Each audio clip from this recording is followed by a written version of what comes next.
Hello students, आपका स्वागत है आपके अपने यूट्यूब चैनल आई एल फ्रॉम कैन आई टू आई कैन पर। Students, thermodynamic video lecture series में हमने पिछले के जो भी वीडियोस थे उनमें काफ़ी कुछ बेसिक कॉन्सेप्ट्स को देख लिया था। और जो प्रीवियस वाला वीडियो था, ठीक है, जिसमें आपने देखा होगा कि स्पेसिफिक हीट और मोलर स्पेसिफिक हीट के बारे में हमने देखा था और ये जाना था कि Cp is greater than Cv। ठीक है, कि जो specific heat at constant pressure होती है वो ऑलवेज ज़्यादा होती है specific heat at constant volume. उसका पूरा मैंने आपको बता दिया था रीज़न, ठीक है, कि किस तरीके से ऐसा होता है, यानी पूरा एनालिटिक व्यूज़ का समझा दिया था मैंने विद लॉजिक, ठीक है, कि ऐसा क्यों होता है कि कोई भी जो गैस होगी, ठीक है, तो गैस सिस्टम होगा। जनरली ये भी याद रखिएगा कि वहाँ पर जो हम Cp एंड Cv की बात कर रहे हैं वो जनरली गैस सिस्टम के लिए बात कर रहे हैं। तो कोई भी गैस सिस्टम होगा तो उसमें always Cp is greater than, ठीक है, Cv होगा, यानी specific eight constant pressure always greater than specific eight constant volume. तो उसी में अब हम आगे बढ़ते हैं। तो आज हम सीखेंगे कि relation between Cv and Cv। तो अभी जो हम टॉपिक डिस्कस करने जा रहे हैं वो है हमारा relation between Cp and Cv। ये भी एग्जाम पॉइंट ऑफ व्यू से काफ़ी इंपॉर्टेंट रहता है, डेरिवेशन है एक टाइप से। तो Cp और Cv में क्या संबंध होता है, ठीक है, किसी भी गैस सिस्टम के लिए आपसे पूछ लेता है। तो जनरली आइडियल गैस सिस्टम के लिए हम यहाँ पर देखेंगे, क्योंकि Cp एंड Cv में अभी जो हम यहाँ पर रिलेशन फाइंड कर रहे हैं ये याद रखिएगा, ये फॉर आइडियल गैस। ये कौन सी गैस के लिए डील कर रहे हैं अभी हम इसको, आइडियल गैस के लिए। रियल गैस के लिए हम इसका ट्रीटमेंट बाद में करेंगे, ठीक है। तो आइडियल गैस के लिए जो रिलेशन निकल के आता है Cp और Cv में, ठीक है, वो हमको ड्राइव करना है कि इनके बीच में क्या संबंध हो सकता है, ठीक है। तो इसका जो डेरिवेशन है बहुत ही सिंपल है। तो मान लीजिए कि consider an ideal gas in which we provide, कोई एक आइडियल गैस है जिसमें हम क्या कर रहे हैं, delta Q amount of heat दे रहे हैं। मैं लैंग्वेज आपको नहीं लिखवा रहा हूँ, ठीक है, वहाँ आप अंडरस्टूड लिख लेंगे। मैं आपको समझा दे रहा हूँ पूरा डेरिवेशन किस तरीके से है। कि सपोज आपने किसी सिस्टम को डेल्टा क्यू हीट प्रोवाइड करी, तो डेल्टा क्यू हीट प्रोवाइड करने से हुआ क्या, उसका टेम्परेचर जो था वो वेरी कर गया T2 T plus delta T या dt आप कह सकते हैं, ठीक है। तो कितना हो गया, वो टेम्परेचर राइज कर गया, dt राइज कर गया, ठीक है, T प्लस dt हो गया। तो पहले टेम्परेचर T था, डेल्टा क्यू हीट देने की वजह से टेम्परेचर में चेंज हुआ, वो T प्लस dt हो गया, ठीक है। और मान लीजिए जो गैस सिस्टम है उसका जो प्रेशर था वो P था और जो वॉल्यूम था वो क्या था, V था, ठीक है। तो ये सारे इनिशियल जो हमने पैरामीटर्स लिए हैं वो आपको बता दिए कि अमाउंट ऑफ हीट देने पर उसका टेम्परेचर T से लेकर T प्लस dt हो गया, और जो गैस कैप्ट की गई थी वो किस प्रेशर पर कैप्ट की गई थी, P, उसके लिए सिंबल P यूज़ कर रहे हैं, और वॉल्यूम क्या था उसका V था, ठीक है। अब देखिए, तो यहाँ पर अगर हम सबसे पहले बात करें, दो चीज़ें हैं हमारे पास, एक कांस्टेंट प्रेशर कंडीशन और एक कांस्टेंट वॉल्यूम कंडीशन है। तो हम पहले डिस्कस कर लेते हैं एट कांस्टेंट वॉल्यूम कंडीशन। तो एट कांस्टेंट वॉल्यूम पे क्या होगा बेटे, ठीक है, एट कांस्टेंट वॉल्यूम पे हम इसका क्या फाइंड करेंगे, पहले delta, first law of thermodynamics के अकॉर्डिंग ये कांस्टेंट वॉल्यूम कंडीशन लिए, तो मैंने ब्रैकेट के अंदर सफिक्स में इसको लगाया। ऐसे लिखने का तरीका होता है कांस्टेंट में, अगर कांस्टेंट प्रेशर होता तो मैं यहाँ P कर देता। तो फर्स्ट लॉ ऑफ थर्मोडायनेमिक्स आपको पता है, डेल्टा क्यू इजिकल टू क्या हो जाएगा, delta U plus delta W. लेकिन डेल्टा डब्ल्यू यहाँ पर क्या हो जाएगा, जीरो। क्यों हो जाएगा जीरो, क्योंकि डेल्टा डब्ल्यू इजिकल टू आपको पता है PdV, और वॉल्यूम अगर आपने कांस्टेंट कर दिया तो there will be no change in volume, that's why dV becomes zero. तो जब ये जीरो हो जाएगा तो डेल्टा डब्ल्यू जीरो हो जाएगा, केवल क्या आ जाएगा, डेल्टा यू आ जाएगा, और ये भी किस कंडीशन पे, कांस्टेंट वॉल्यूम कंडीशन पे।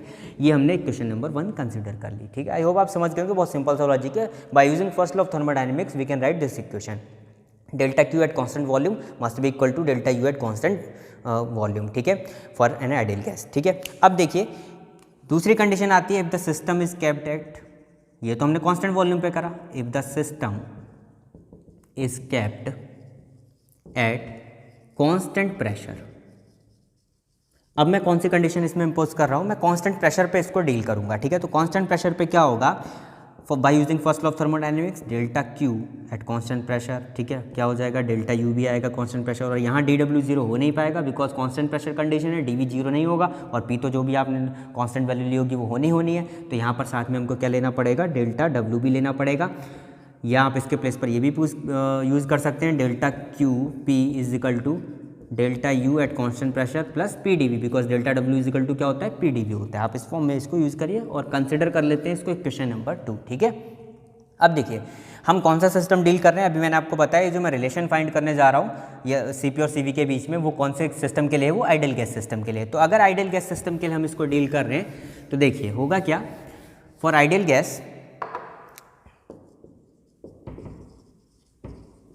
तो आइडियल गैस के लिए क्या होता है, तो आइडियल गैस के लिए आपको पता है PV is equal to equation क्या होगी, nRT, ठीक है, बहुत सिंपल सा लॉजिक है। Ideal gas equation PV is equal to nRT, differentiate कर देते हैं तो PdV इज इक्वल टू क्या हो जाएगा, ठीक है, एट कांस्टेंट उस कंडीशन में, तो PdV इज इक्वल टू क्या हो जाएगा, N R, N constant R constant D T, ठीक है। तो पी डी वी की वैल्यू यहाँ से कितनी आ गई, एन आर डी टी आ गई, ठीक है। अब हम इस वैल्यू को पुट कर देते हैं। देखिए पी डी वी की एट कॉन्स्टेंट प्रेशर कंडीशन में हमें जरूरत यहाँ पर पड़ रही है, तो मैं इक्वेशन नंबर 2 को चेंज करके कैसे लिख सकता हूँ, delta Q at constant pressure must be written as delta U at constant pressure plus P D V के प्लेस पर मैं यहाँ पर क्या पुट कर दूंगा, N R D T, because ये मैंने डिफरेंशिएट भी किसके रिस्पेक्ट में किया था, एट कॉन्स्टेंट प्रेशर के कंडीशन में किया था विद रिस्पेक्ट टू टेम्परेचर, ठीक है। तो डेल्टा क्यू पी यानी equation number 2 can be written as delta Q at constant pressure must be equal to delta U at constant pressure plus N R D T, ठीक है। इस तरीके से हम लिख सकते हैं। अब हम क्या करते हैं, इस पूरी इक्वेशन को डिवाइड कर देते हैं, किससे, इसको हम डिवाइड कर देते हैं एन डी टी से, on dividing by N D T, N D T से इस पूरी इक्वेशन को डिवाइड कर दीजिए। तो यहाँ पर देखिए रिलेशन क्या आ जाएगा, delta Q at constant pressure divided by N D T is equal to delta U, मैं इसको ऊपर लिख देता हूँ, हो सकता है आपको नीचे नहीं दिख रहा हो, ठीक है। अगर हम इस इक्वेशन को डिवाइड करेंगे तो ये इक्वेशन हमारी किस तरीके से बन जाएगी, ये बन जाएगी delta Q at constant pressure condition, N D T से हमने इसको डिवाइड कर दिया, is equal to delta U at constant pressure condition divided by, सारे टर्म्स को डिवाइड करना पड़ेगा, प्लस यहाँ से एन डी टी कैंसिल हो जाएगा, यहाँ पर क्या बचेगा, आर बचेगा, ठीक है। तो ये रिलेशन हमारे पास आ जाएगा, ठीक है। इक्वेशन नंबर 2 मॉडिफाइड फॉर्म में हमारे पास आ चुकी है। अब देखिए बहुत सिंपल सा लॉजिक है कि ये जो चीज़ आप यहाँ पर देख रहे हैं इसको हम क्या लिख सकते हैं, delta U at constant pressure condition. तो delta U at constant pressure यानी कांस्टेंट प्रेशर पे यानी डेल्टा यू जो कांस्टेंट प्रेशर पे है वो कांस्टेंट वॉल्यूम के इक्वल होगी। इंटरनल एनर्जी तो टेम्परेचर का फंक्शन होती है, प्रेशर और वॉल्यूम से अफेक्टेड होगी नहीं, तो जो इंटरनल एनर्जी केवल टेम्परेचर का फंक्शन होती है वो कांस्टेंट प्रेशर पे डील करिए, कांस्टेंट वॉल्यूम पे डील करिए, वो क्या रहेगी, सेम रहेगी।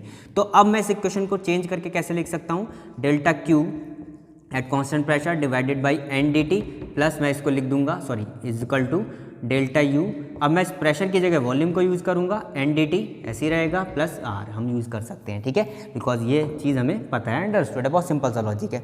अब जब हम इसको इस तरीके से लिख लेंगे, ठीक है, तो देखिए हम इसको ऐसे भी लिख सकते हैं, ये रिलेशन जो हमारा आया delta Q at pressure condition N D T plus, अब यहाँ से समझिए इक्वेशन नंबर 1 पे जाइए। इक्वेशन 1 में आप क्या देख रहे हैं कि delta U at constant volume must be equal to, किसके इक्वल था, इक्वेशन 1 पे फोकस करिए। इक्वेशन 1 में हमने देखा था delta U at constant volume must be equal to delta Q at constant volume, तो इसको ऐसे लिख देंगे N D T plus R. और आप देखिए दिमाग पे जोर डालिए, ये फॉर्मूला किसका लिखा है, ये सी पी का ही तो लिखा है। पिछली क्लास में आपको बताया था सी पी की डेफिनेशन जब आपको पढ़ा रहा था मैं, तो सी पी का जब आप मैथमेटिकल एनालिसिस करते थे उसका फॉर्मूला बनाते थे तो यही तो लिखते थे, डेल्टा क्यू भाई delta Q amount of heat and N number of moles हो गया टेम्परेचर, तो ये सी पी बन गया, यानी ये क्या बन गया, सी पी, ये क्या बन गया, इसी तरीके से C V is equal to R, तो इसको हम क्या लिखेंगे, C P minus C V is equal to R, this is the required relation for an ideal gas, ठीक है। तो याद रखिएगा कि सी पी और सी वी में जो संबंध होता है किसी आइडियल गैस में वो क्या होता है, C P minus C V is equal to R, और इसी को क्या कहते हैं, मेयर्स फार्मूला भी कहते हैं। तो this formula is also known as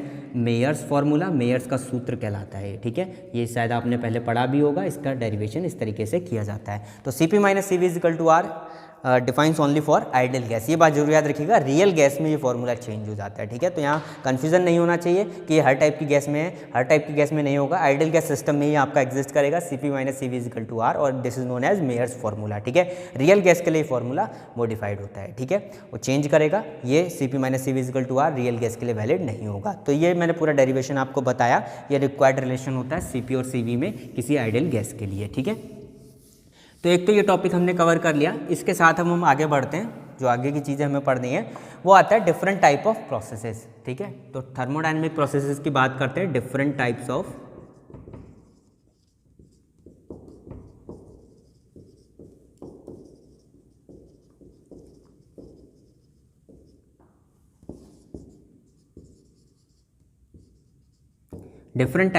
thermodynamic process, यानी थर्मोडायनेमिक प्रोसेस कितने प्रकार के हो सकते हैं, तो उनको हम एनालाइज करेंगे। तो सबसे पहला देखिए नंबर 1, फर्स्ट इसमें आता है आइसोथर्मल प्रोसेस। अब आइसोथर्मल प्रोसेस क्या होगा, in this type of process the temperature of the system remains constant. तो इसकी अगर हम डेफिनेशन की बात करें, पहला हम क्या डिस्कस कर रहे हैं, आइसोथर्मल प्रोसेस। आइसोथर्मल को हिंदी में बोलते हैं बेटे समतापी प्रक्रम, समतापी प्रक्रम is known as isothermal process. अब आइसोथर्मल प्रोसेस की डेफिनेशन क्या होगी, इन दिस प्रोसेस, मैं लिख देता हूँ, सिंगल वन लाइन डेफिनेशन है, in this process the temperature, जो भी उसका तापमान होगा, टेम्परेचर होगा, टेम्परेचर ऑफ द सिस्टम, पूरे सिस्टम का टेम्परेचर रिमेन्स कांस्टेंट, वो क्या रहेगा, नियत रहेगा, कांस्टेंट रहेगा। ठीक है, तो इस प्रकार का जो भी प्रोसेस होगा, यानी कोई भी एक ऐसा प्रोसेस जिसमें उसका टेम्परेचर क्या रह रहा है, कांस्टेंट रह रहा है, ठीक है, उसको क्या बोलेंगे, आइसोथर्मल प्रोसेस बोलेंगे, समतापी प्रक्रम बोलेंगे। ठीक है, अब देखिए हम जितने भी अभी प्रोसेस पढ़ेंगे, ठीक है, जितने भी प्रोसेस हमको यहाँ पर डिस्कस करने हैं, उन सब में हम क्या अप्लाई करेंगे, फर्स्ट लॉ ऑफ थर्मोडायनेमिक्स को अप्लाई करेंगे और फिर उनका मैथमेटिकल एनालाइज करेंगे। ठीक है, तो हम उनका मैथमेटिकल एनालिसिस कैसे करेंगे, आइसोथर्मल प्रोसेस में अगर मैं फर्स्ट लॉ ऑफ थर्मोडायनेमिक्स लगाऊं तो फर्स्ट लॉ ऑफ थर्मोडायनेमिक्स का मैथमेटिकल फॉर्मूला आपको पता है, delta Q is equal to delta U plus delta W होता है। ठीक है, हम इसका यूज़ करेंगे। अब आप समझिए, देखिए हमें ये अप्लाई करना है किस पर, आइसोथर्मल प्रोसेस के लिए। तो आइसोथर्मल प्रोसेस में भी आपने क्या देखा, कोई भी आइसोथर्मल प्रोसेस होगा, वो आइसोथर्मल प्रोसेस में क्या होगा, टेम्परेचर क्या रहेगा, कांस्टेंट रहेगा। ठीक है, तो टेम्परेचर कांस्टेंट होने की वजह से क्या होगा, अब आप सोचिए, internal energy is the function of temperature. अगर आपने टेम्परेचर कोई कांस्टेंट कर दिया तो क्या इंटरनल एनर्जी में चेंज होगा, delta U represent for, delta U को हम किसके लिए यूज़ करते हैं, चेंज इन इंटरनल एनर्जी। क्या इंटरनल एनर्जी में परिवर्तन होगा, टेम्परेचर तो कांस्टेंट है, there will be no change in internal energy, तो डेल्टा यू की वैल्यू क्या हो जाएगी। तो यहाँ से कंक्लूजन क्या निकल रहा है, फॉर आइसोथर्मल प्रोसेस, कोई भी आइसोथर्मल प्रोसेस होगा, ये बहुत इंपॉर्टेंट रिजल्ट है, ये न्यूमेरिकल्स और डेरिवेशन में आपकी बहुत हेल्प करेगा। तो कोई भी आइसोथर्मल प्रोसेस है, for isothermal process delta U must भी क्या हो जाएगा, जीरो। ठीक है, तो डेल्टा यू की वैल्यू क्या हो जाएगी, जीरो हो जाएगी। अगर डेल्टा यू की वैल्यू क्या हो गई, जीरो हो गई, तो मैथमेटिकली फॉर्मूला क्या हो जाएगा, फर्स्ट ऑफ थर्मोडायनेमिक्स का, delta Q is equal to क्या हो जाएगा, डेल्टा डब्ल्यू ओनली। ठीक है, या आप कह सकते हैं delta Q is equal to P D भी आप इसको लिख सकते हैं। और इनफाइनेटेसिमल चेंज की हम बात कर रहे हैं, इसलिए हम डेल यूज़ कर रहे हैं, अदरवाइज आपको पता है एग्जैक्ट और इनएग्जैक्ट डिफरेंशियल मैंने आपको पहले की वीडियोज़ में बताए हैं, तो उस फॉर्म में भी आप इसको लिख सकते हैं। ठीक है, तो ये मैथमेटिकल फॉर्म निकल के आ जाएगी आइसोथर्मल प्रोसेस के लिए। ठीक है, चलिए अब हम दूसरे टाइप के प्रोसेस पे आ जाते हैं। तो सेकंड टाइप का जो प्रोसेस है हमारा, नंबर 2 प्रोसेस है। नंबर 2 पे आप देखिए आइसोबारिक प्रोसेस।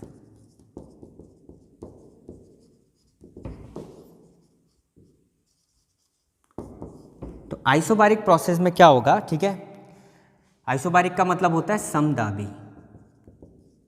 प्रक्रम, नाम से ही पता चल रहा है। तो इन this type of system, in this type of process,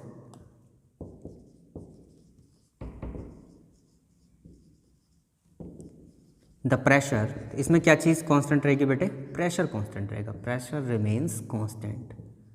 बहुत छोटी सी बात है, लेकिन ये बहुत इंपॉर्टेंट बातें हैं जो मैं आपको अभी बता रहा हूँ। इसके बिना थर्मोडायनेमिक्स इनकम्प्लीट है, आप रटने की कोशिश मत करिए, समझने की कोशिश करिए। ठीक है, यानी आइसोबारिक प्रोसेस में क्या चीज़ कांस्टेंट रहेगी, प्रेशर कांस्टेंट रहेगा, और उसको हम समदाबी प्रक्रम बोलते हैं। ठीक है, अब इसमें हम फर्स्ट लॉ ऑफ थर्मोडायनेमिक्स लगाएंगे, तो फर्स्ट लॉ ऑफ थर्मोडायनेमिक्स, अच्छा इसमें कुछ चेंज होगा, delta Q is equal to क्या हो जाएगा, delta U plus delta W ही रहेगा, कोई चीज़ जीरो तो होनी नहीं है, तो ये जनरली इसी फॉर्म में लिखा जाएगा। आप इसको इनफाइनेटेसिमल चेंज फॉर्म में लिखा है, आप इसको एक्जैक्ट डिफरेंशियल की फॉर्म में लिखेंगे, तो एक्जैक्ट डिफरेंशियल की फॉर्म में आपको पता है ये एक्जैक्ट डिफरेंशियल बनता नहीं है, डेल्टा क्यू ये एक्जैक्ट डिफरेंशियल बनता है internal energy plus delta W, तो ये हो जाएगा अगर इनफिनिटेसिमल चेंज नहीं है। तो आप जो भी फॉर्म यूज़ करना चाह रहे हैं आप उसका यूज़ करिए अकॉर्डिंग टू कंडीशन। तो ये हुआ आइसोबारिक प्रोसेस। थर्ड आता है, थर्ड जो प्रोसेस है हमारा, थर्ड है हमारा एडियाबैटिक प्रोसेस, बहुत ही इंपॉर्टेंट, सबसे ज़्यादा यूज़ हम इसी का करेंगे और सबसे ज़्यादा क्वेश्चन भी इसी से पूछे जाते हैं।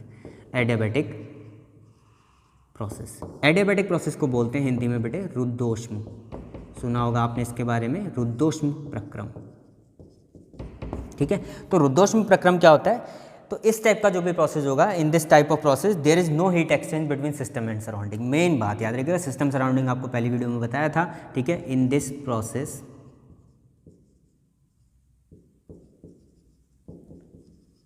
There is no heat exchange, कोई भी हीट का एक्सचेंज नहीं होगा, नो हीट एक्सचेंज, ये याद रखिएगा। बिटवीन किस किस के बीच में, बिटवीन सिस्टम एंड सराउंडिंग्स। ठीक है, तो अगर सिस्टम और सराउंडिंग के बीच में कोई भी हीट एक्सचेंज नहीं हो रहा है तो वो प्रोसेस क्या कहलाएगा हमारा बेटे, एडियाबैटिक प्रोसेस कहलाएगा, रुद्धोष्म प्रक्रम कहलाएगा। अब आप समझिए, इसमें हम अप्लाई करेंगे फर्स्ट लॉ ऑफ थर्मोडायनेमिक्स। अच्छा सोचिए, there is no heat exchange, then delta Q must be zero, तो इस केस में क्या हो जाएगा, delta Q is equal to zero, और जैसे delta Q is equal to zero होगा तो फर्स्ट ऑफ थर्मोडायनेमिक्स की फॉर्म क्या बनेगी, zero is equal to delta U plus delta W, या आप इसको ऐसे भी लिख सकते हैं, delta U is equal to minus delta W, ये इसका मैथमेटिकल फॉर्म निकल के आता है, या D U is equal to minus delta W अगर इनफिनिटेसिमल चेंज नहीं है। तो एडियाबैटिक प्रोसेस में याद रखिए, there is no heat exchange, यानी एडियाबैटिक प्रोसेस वो प्रोसेस होगा जिसमें सिस्टम और सराउंडिंग के बीच में कोई भी हीट एक्सचेंज नहीं होगा। इन एनी केस, किसी भी केस में there is no heat exchange between system and surrounding, then the process is called adiabatic process. और मैथमेटिकली इसका फॉर्मूला क्या हो जाएगा, delta Q must be zero, then according to first law of thermodynamics delta U is equal to minus delta W. Next process पे आते हैं, जो अगला हमारा प्रोसेस है वो है next process isochoric process. Isochoric process को बोलते हैं हिंदी में समआयतनिक प्रोसेस या समआयतनिक प्रक्रम, ठीक है। तो आइसोकोरिक प्रोसेस में क्या होगा, in this type of process क्या होगा, इस टाइप के प्रोसेस में जो सिस्टम का वॉल्यूम होगा वो क्या रहेगा, कांस्टेंट रहेगा। तो इन this process the volume of the system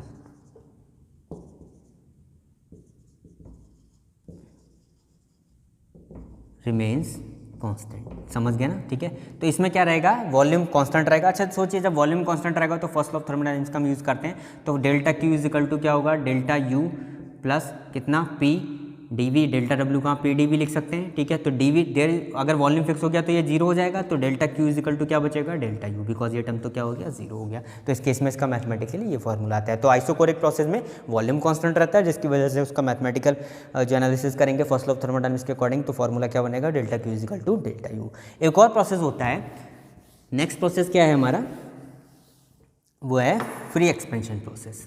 ये भी बहुत इंपॉर्टेंट है, जनरली लोग इसके बारे में पढ़ते नहीं हैं, लेकिन ये बहुत ही इंपॉर्टेंस रखता है। फ्री एक्सपेंशन प्रोसेस, ये एक स्पेशल टाइप का प्रोसेस है, फ्री एक्सपेंशन प्रोसेस, ठीक है।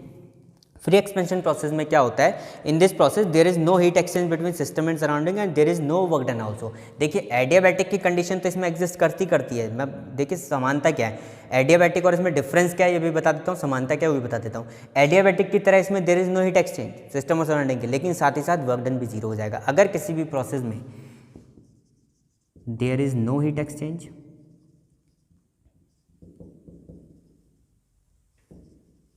Between system and surrounding as well as का मतलब साथ ही, as well as there is no work done, यानी आप कोई भी कार्य उस पर ना करें, वर्क डन भी क्या हो जाए, zero, then the process is called free expansion process. यानी यहाँ पर क्या होगा, डेल्टा क्यू तो जीरो होगा ही होगा, बिकॉज रुद्धोष्म प्रक्रम या एडियाबैटिक की प्रोसेस लगनी, साथ ही साथ डेल्टा डब्ल्यू भी जीरो हो जाएगा, और डेल्टा क्यू भी जीरो हो गया, डेल्टा डब्ल्यू भी जीरो हो गया, तो डेल्टा यू भी क्या हो जाएगा, zero, there is no change in internal energy, ठीक है। तो जनरली इसका एग्जांपल भी मैं आप, और अगर ये delta U is equal to zero है तो इसको हम मैथमेटिकली क्या समझ सकते हैं, U I is equal to U F, यानी फाइनल इंटरनल एनर्जी और इनिशियल इंटरनल एनर्जी क्या रहेंगी, सेम रहेंगी, ठीक है। तो फ्री एक्सपेंशन प्रोसेस का मैथमेटिकल कंक्लूजन यही निकलता है कि इसमें इंटरनल एनर्जी में कोई चेंज नहीं होता है, initial internal energy must be equal to final internal energy, यानी फाइनल और इनिशियल दोनों इंटरनल एनर्जी क्या रहती है, सेम रहती है, किसमें, फ्री एक्सपेंशन प्रोसेस में। और फ्री एक्सपेंशन प्रोसेस की खास बात क्या है, प्रॉपर्टी क्या है, कि there is no heat exchange between system and surrounding as well as there is no work done, वहाँ पर वर्क डन भी नहीं होगा। अब ये एग्जिस्ट कैसे करता है, देखिए प्रैक्टिकली इसके एग्जिस्टेंस की अगर हम बात करें तो कुछ केसेस में हमारे सामने ये नजर आता है free expansion process. For example एक कंटेनर इस टाइप का है, इसमें यहाँ पर एक नॉब टाइप की लगी हुई है,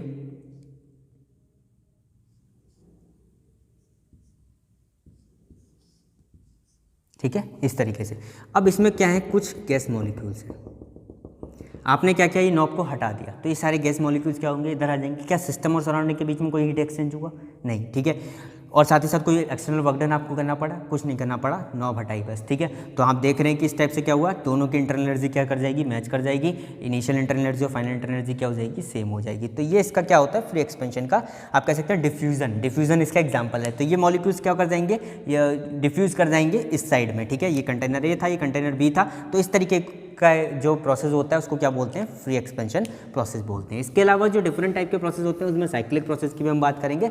साइक्लिक प्रोसेस की हमें जरूरत क्या कहाँ पर पड़ेगी, जब हम कार्नो साइकिल के बारे में पढ़ेंगे वहाँ पर हम साइक्लिक प्रोसेस को पूरा डिटेल में पढ़ेंगे, वो इसी कैटेगरी में आता है, अभी मैं उसको स्किप कर रहा हूँ। तो आज की वीडियो में मैं इतना ही रखता हूँ, बाकी नेक्स्ट वीडियो में आपके सामने जो इसके बाकी के कॉन्सेप्ट्स हैं वो हम डिस्कस करेंगे। Thank you.